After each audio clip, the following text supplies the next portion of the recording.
Today, we're talking about realistic timelines for fat loss and having defined muscles. There seems to be this expectation that 3 months on a diet will produce a lean, defined, strong body. From social media and fad diets, that's where we get this idea from, when that's not the case in the slightest. I feel like I will die on this hill of reminding people that the fit people that they see online did not get to where they are after one attempt of dieting or fat loss. They have lean, defined muscles and look fit because they've spent years in various nutritional phases to contribute to those goals. How long you spend in a calorie deficit to lose fat will depend on various things, like how much you have to lose, how many calories you cut from the beginning, and the rate of progress you're seeing. If things start to stall out, you may need to shift sooner than later. But the cycle usually goes something like this: fat loss phase, 3 months, reverse diet, 3 months, maintenance, 3 months plus, depending on what your body needs. And then building, if you want to have defined muscles, you need to eat in a calorie surplus for a certain amount of period. And that usually lasts 3 months.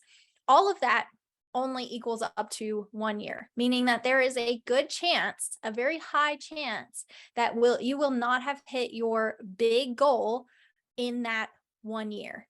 And I feel like people expect that. You have to know that this is a long game. It's going to take a long time to finally reach what you consider your goal. And quite honestly, when you get there, you will probably have another goal that you want to start striving for. So, what you have to think about, like, every single time you say, oh, I'm going to start that later. Oh, I'm going to do that. I'm going to start next week. I'm going to start next month. Oh, the holidays are coming up. Oh, I'm moving. Every time you push it off, you are extending the amount of time that you are going to feel uncomfortable, or you're not going to be in the body that you feel you want to be in. So, going back to why we need different phases, your body needs breaks from fat loss. If your ultimate goal is to lose fat, lose a certain amount of fat, fat loss is controlled starvation, and your body needs a break from that. So, wouldn't it make sense, like, hearing that fat loss is controlled starvation, doesn't it make sense that you shouldn't be doing that for super long? Like, I don't think people realize that that's exactly what it is. You are you are starving your body a little bit to get the desired result of making it shed fat. Okay. And you need to take breaks from that, not only for your body, but for your mental health. it's not, it's not good for your overall being to be restricting calories all the time, especially if you are restricting them a lot. So maintenance is the most underrated phase. Nobody tries to eat at maintenance. When people gain weight, they automatically think, oh, I have to eat less.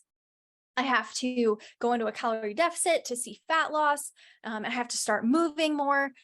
When a lot of times, if they just started tracking their food and trying to eat at what their maintenance calories should be, because obviously if they're continually gaining weight, they are eating in a surplus and not really moving very much. And so they automatically go into this extreme in the other direction of, like, oh, I have to just eat salads, I have to eat clean, all this stuff, like extremes. If they just started tracking their food, eating at maintenance, they would probably see really great results. Of course, starting to lift, getting some more steps in, that's going to contribute as well. But it doesn't have to be this extreme thing. And a lot of people would really benefit from just starting at a maintenance phase. their bodies will probably see even better results because you're eating more food, and that allows your body to potentially see some composition changes, like seeing a little bit of muscle definition coming in while feels like your fat is going down a little bit. That's what happens in maintenance. So I would really consider, if you're getting into the game, just starting at maintenance for a couple months and see what happens. And I think that will save you a lot of mental and, stress from the overall process.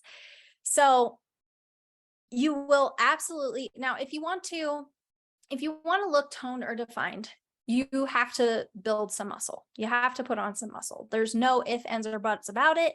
If you do not have muscle and you lose weight, you will just be skinny. Okay. And that comes from lifting. That comes from eating the proper amount of food.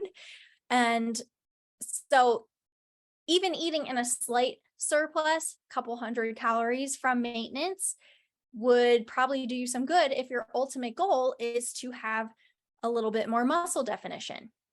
And no, you will absolutely not get bulky. Let's just take bulkiness out of the equation. Let's remove that word from our vocabulary, because what you consider bulky takes a lot of effort, like 10 times more than you're probably ever willing to do. So let's pretend that doesn't even exist. So eating a little bit more. And another thing is, you have to stop thinking that every single increase in the scale is the end of the world. So putting on any amount of muscle can mean weighing more. And it's most likely more than you weighed in high school. It's probably more than you think is your perfect weight that you say, oh, this is when I felt my absolute best. If you have different goals than you had in the past, do not expect your body to be the exact same weight. Like in the past, if you were just like, oh, I want to get skinny, but now you're like, oh, I would love to have some defined muscles, do not expect that weight to be what you think it should be. So whatever you need to do to adjust that mindset, I highly recommend. And then you're going to have to stop with if I could just get to X weight, I'll be happy. Find happiness in getting stronger, seeing muscle definition, and having energy for more than just a few hours to travel, to hike, to keep up with your kids, your nieces, your nephews, whatever it is. Getting in shape is so much more than just having abs or seeing your muscles or all of that. Like, there's so much more that goes into it in terms of how you just feel and your mood and your energy overall. So yes, it's cool to feel strong, which also gives you a ton of confidence. I'll tell you what, when I'm in the gym and I lift heavy weights, no one can stop me. Okay. So I'm telling you, highly recommend, but it just completely changes who you are and how you go about your life. So try to find happiness in those things that are not just a certain pant size, a certain weight, because those things at the end of the day, quite honestly, when you reach them, I can tell you, I've been there, they're not going to make you happy. They're not, because you're always going to want something else and it's just not going to be enough. So find happiness in what is actually making you feel good. Now, I was a little bit of a spicy meatball today, but this is something that needed to be said and repeated. So find me on Instagram and leave me a DM if this is what you needed to hear today. Find me at Who Gives a Fit and shoot me a DM and let me know how this episode is impacting your future goals. I am here to cut the BS for you all. We need less BS in this world. So thank you for listening, and I'll catch you in the next one.